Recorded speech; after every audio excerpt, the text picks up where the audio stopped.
Good morning, math.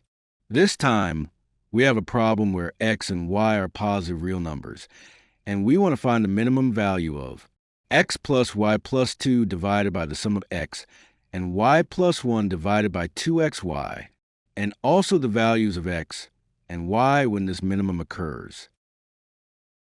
Now, let's begin. This problem is solved by making good use of the relationship between the arithmetic mean and the geometric mean. We abbreviate the arithmetic mean as AM and the geometric mean as GM. For AM and GM, we must remember that the variables involved must not take negative values.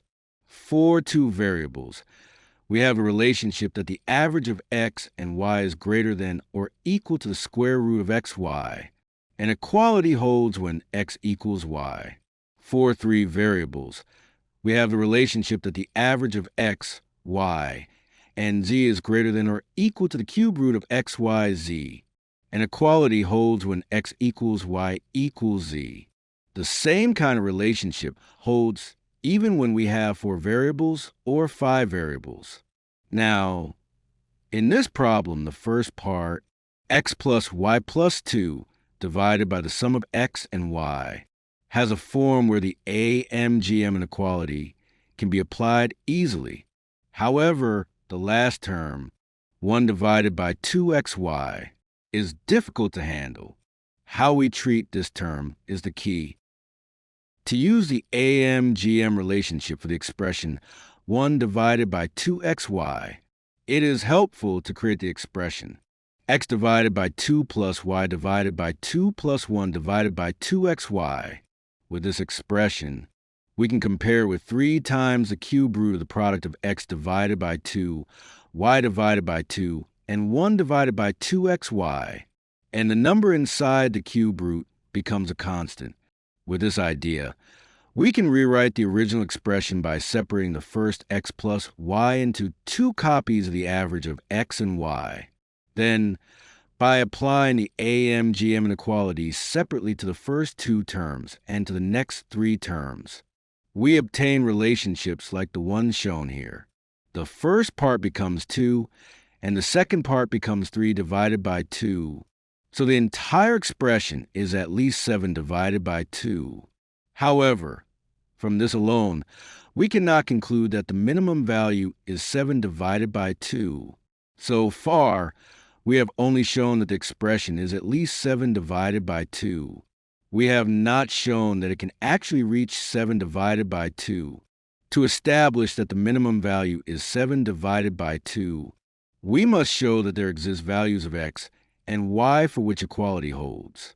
But because we use the AM-GM inequality in 2 different places, both equalities must hold at the same time.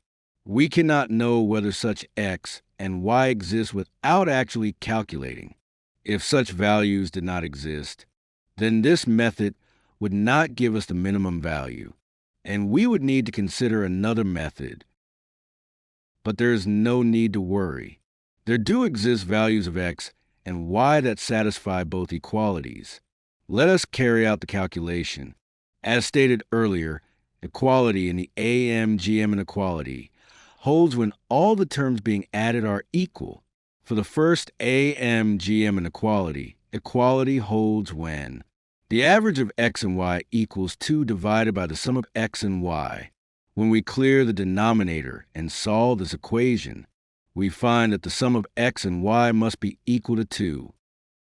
For the second AM-GM inequality, equality holds when x divided by 2 equals y divided by 2 equals 1 divided by 2xy. From the first 2 terms, we obtain x equals y. Combining this with the condition x plus y equals 2, we conclude that x and y must both be equal to 1. And when x and y are both 1, the equality x divided by 2 equals y divided by 2 equals 1 divided by 2xy also holds. Therefore, we have found that equality holds when x and y are both equal to 1. So the minimum value is 7 divided by 2. And the values of x and y that give this minimum are only x equals 1 and y equals 1.